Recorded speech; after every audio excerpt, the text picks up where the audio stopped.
মহাগ্রন্থ আল কোরআন, কোরআনের সাথে যারই সম্পর্ক হয়েছে তারই মর্যাদা বেড়ে গেছে, তারই মর্যাদা বেড়ে গেছে। দেখেন আপনি, কোরআন নাজিল হলো কার কাছে?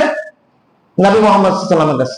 আর নবী মুহাম্মদকে সমস্ত নবীদের সর্দার, সমস্ত মানুষদের মধ্যে শ্রেষ্ঠ মানুষ।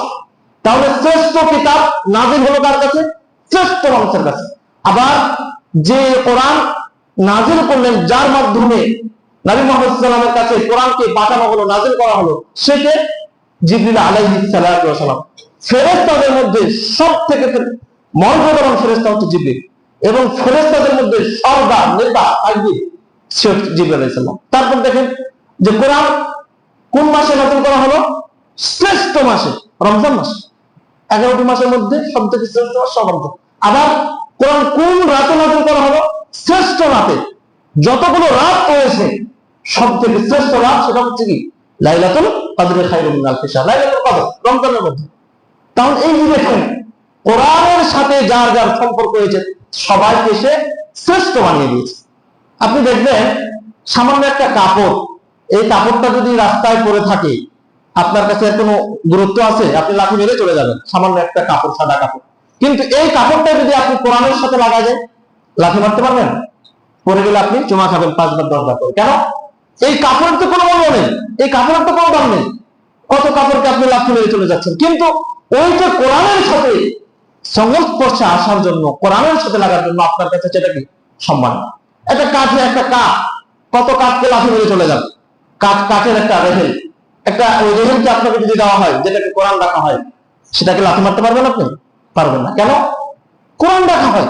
তাহলে আপনি দেখেন, কোরআনের স্পর্শে যারা এসেছে আল্লাহ রাব্বুল আলামিন তাদের কি মর্যাদা বাড়িয়ে দিয়েছে। অথচ আল্লাহ বলছেন হুদাল লিন-নাস। কোরআনকে কেন নাযিল করা হয়েছে? কোরআন কেন এসেছে? আল্লাহ রাব্বুল আলামিন কেন কোরআন নাযিল করলেন? আল্লাহ সে কথা কোরআন বলে দিয়েছে। কোরআন তুমি কেন এসেছো? কোরআনকে যদি আপনি প্রশ্ন করেন যে তোমার আসার উদ্দেশ্যটা কি, কোরআন বলছে হুদাল লিন-নাস, আমি এসেছি হেদায়েতের জন্য, মানুষদেরকে সঠিক পথ দেখানোর জন্য। অথচ দেখেন, আমরা আশরাফুল মাখলুকাত, সৃষ্টির মধ্যে আল্লাহ রাব্বুল আলামিন আমাদেরকে সৃষ্টি করলেন, কিন্তু আজকে আমাদের কোরআনের সাথে সম্পর্ক নেই। কোরআনের সাথে সম্পর্ক নেই। আজকে আপনার বয়স 40 বছর, 50 বছর, আপনার বয়স শেষ প্রান্তে, আপনি অনার্স, মাস্টার, ইংরেজি, বাংলা সব কিছু আপনি জানলেন। হতভাগা জাতি, এই কোরআনকে জানলেন। আফসোস ছাড়া আপনার জন্য কি হতে পারে? কি হতে পারে বলেন? আপনি 40 বছর, 50 বছর ধরে নামাজ পড়তেছেন, আপনি নামাজের দোয়া সূরাগুলো জানেন, আপনার নামাজ হয়? হয় আপনার নামাজ? কয়দিন হয়? 5 দিন হবে। ওই হাদিস আমারও জানা আছে। আপনি যে হাদিস পেশ করবেন, যে না জানা থাকলে এমনি হবে। কয়দিন হবে? 5 দিন হবে। 10 দিন পর আর হবে? আর হবে না। 5 দিন আপনি জানেন না। আল্লাহ রাসূল কি বললেন ওই সাহাবীকে, যে কিছুই জানলো না, বলে তুমি সুবহানাল্লাহ, আলহামদুলিল্লাহ, আল্লাহু আকবার বলে নামাজ পড়ো। ইসলাম গ্রহণ করলো লোকটা, এখন এই মুহূর্তে কি তার সূরা ফাতিহা, সূরা ইখলাস মুখস্থ হবে? হবে না। তাহলে আল্লাহ রাসূল বললেন যে তুমি সুবহানাল্লাহ, আলহামদুলিল্লাহ, আল্লাহু আকবার দিয়ে সালাত আদায় করো, আর খুব দ্রুত এগুলো মুখস্থ করে নাও, শিখে নাও। শিখে গেলে তোমার এগুলো দেওয়া হবে। অথচ দেখেন আজকে কোরআনের সাথে আমাদের সম্পর্ক। এই কোরআন এত সুবর্ণ সুযোগ আসার পরও বিভিন্ন মসজিদে, বিভিন্ন জায়গায় জায়গায় এই রমজান উপলক্ষে কত আয়োজন হচ্ছে, কিন্তু আমরা হতভাগা জাতি কোরআনকে শিখছে। আপনি কি মনে করছেন কোরআন আপনার জন্য শাফাত করবে? আল কোরআন হুজ্জাতুল লাকা ওয়া আলাইকা। আল্লাহ রাসূল বলেন কিয়ামতের দিন কোরআন হবে কারো পক্ষে এবং বিপক্ষে। আপনি কোরআনকে ছুঁয়েও দেখলেন না, কোরআনকে আপনি ছুঁয়েও দেখলেন না, কোরআন আপনার পক্ষে শাফাত করবে? এটা হতে পারে? কোশ্চেনটা হতে পারে না। কোরআনের সাথে আপনার সম্পর্কই নেই। এত অফুরন্ত সুযোগ আসার পরে যে এখানে দোয়া শিক্ষা দেওয়া হবে, কোরআন শিক্ষা দেওয়া হবে ফ্রিতে, কোনো টাকা পয়সা লাগবে না, আপনারা বসবেন, আসবেন, শিখছেন না। এই এত বড় সুযোগ পাওয়ার পর আপনি কোরআন পড়বেন না, কোরআনের যে দিক গ্রহণ করবেন না। আর আপনি কি মনে করছেন যে কোরআনে আমি কবরে শুইব আর কোরআনে আমার জন্য শাফাত করবে, আমার পক্ষে এই কথা বলবে? কোশ্চেন কালে হতে পারে না। আল্লাহ রাসূল বলছেন আল কোরআন হুজ্জাতুল লাকা ওয়া আলাইকা। কিয়ামতের দিন কোরআন হবে কারো পক্ষে এবং কারো বিপক্ষে। কোরআন যদি বিপক্ষে হয়ে যায় কি হতে পারে? ফলাফলটা কি ভালো কিছু আশা করা যায়? ভালো কিছু আশা করা।